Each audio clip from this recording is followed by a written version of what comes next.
how to contact investors. A word of advice about NDAs, that is to say, non-disclosure agreements, and having investors or trying to get investors to sign one. I just don't.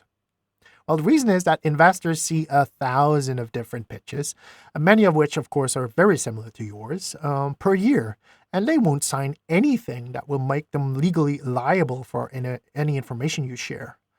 So you can imagine also a lot of gripe and a lot of sort of unhappy founders who might want to revenge sue for not being funded. So you can imagine why venture capitalists and angels don't sign NDAs. They will basically think you're an idiot if you ask them to sign an NDA. So don't.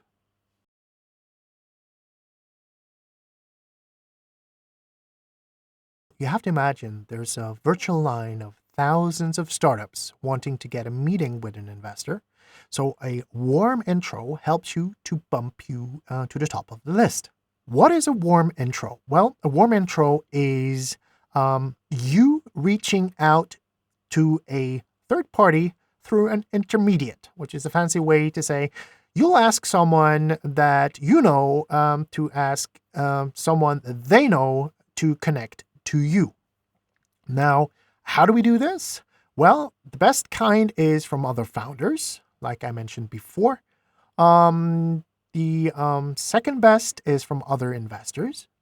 And decent one is from respected domain experts.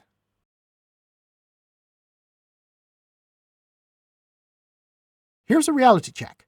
Not any other investor. A warm intro to other investors that the investors making the intro has previously co-invested with, and hopefully made money with, wants to co-invest with, or is currently co-investing with. Ask about the relationship before accepting an intro.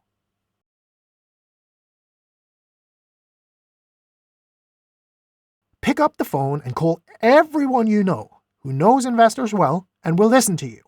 Email everyone. Ask. Call in all your favors. Get the attention of middlemen, someone who can give you a warm introduction. And here's what you say. Can you suggest one person we should be talking to? We'll find our own way to him or her, and we won't use your name.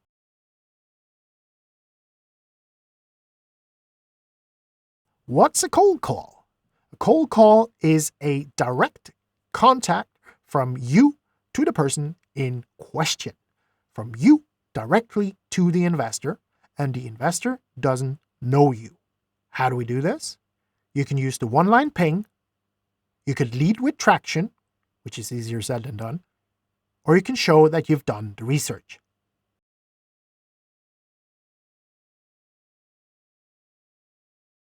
What do I mean with the one-line ping?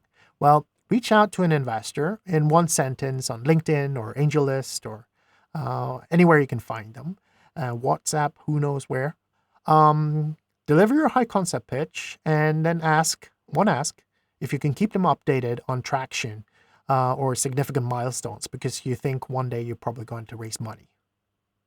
Now, if they say yes, build relationship over time.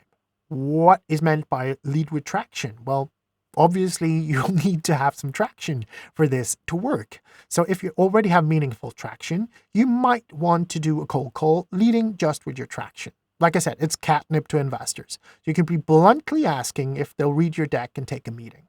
If you have traction, you'll find open doors, trust me. Done the research is perfect for the hustler that is shit out of luck in a region somewhere where there's probably no investors in a physical reach, and you're probably new to this game and you don't know anybody. Well, if you're clever enough, if you're good enough, do your research about who would be your ideal investor and reach out to them, a little bit like the one-line ping, where you, in very short sentences, explain the hell out of why they're the right to invest in you.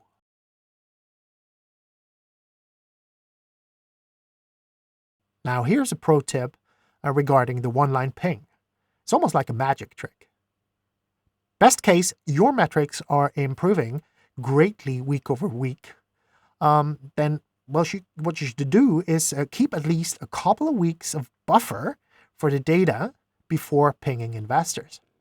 Then you will know in advance that the data you're sending will look pretty good. Investors will also think that they're experiencing your traction gaining in real time, and they think they'll be catching a potential unicorn in the making all by themselves.